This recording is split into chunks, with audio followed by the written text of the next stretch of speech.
In this video, we're going to learn about atomic structure. To begin with, we'll start talking about the nucleus. And the nucleus contains protons. I've just thrown one proton into this atom, and what we can see is that the net charge on this is +1. And that's because protons are positive. Think pro-positive. Also, you may have noticed that the mass number is 1, and that's because the mass of a proton is 1 AMU.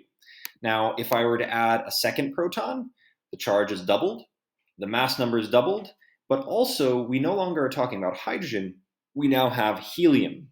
And that's because the number of protons identifies what the element is. If you look at the periodic table, every single element will have what's called an atomic number that is equal to the number of protons that identifies it. Next, we'll talk about neutrons, which are also part of the nucleus. Note how as I've added a neutron, the net charge is not changed, and that's because neutrons have zero charge. Neutrons are neutral.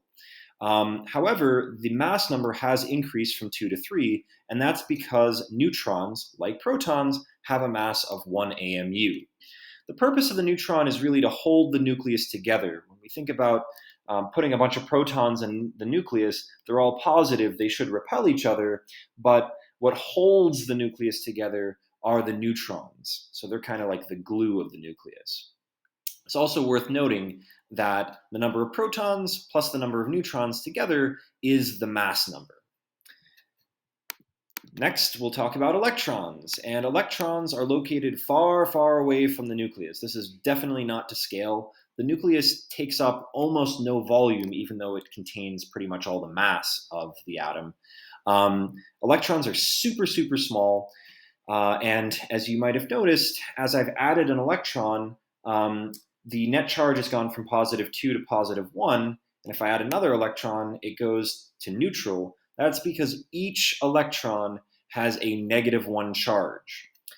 Also, you may have noticed that I've added some electrons and the mass number hasn't changed at all. That's because the mass of an electron is 1 over 1,836 AMUs. We'll say that's approximately 0. And finally, the purpose of electrons in atoms is that they are used in chemical bonding. Atoms will share electrons in chemical bonds. Those are called covalent bonds. They will transfer electrons in what is known as ionic bonds. And so in chemistry, we'll study the electrons a whole lot. But we've had it now. That's all of the different components of the atom. And I hope this video has been helpful. Feel free to leave any questions or comments in the comment section below. Thanks for watching.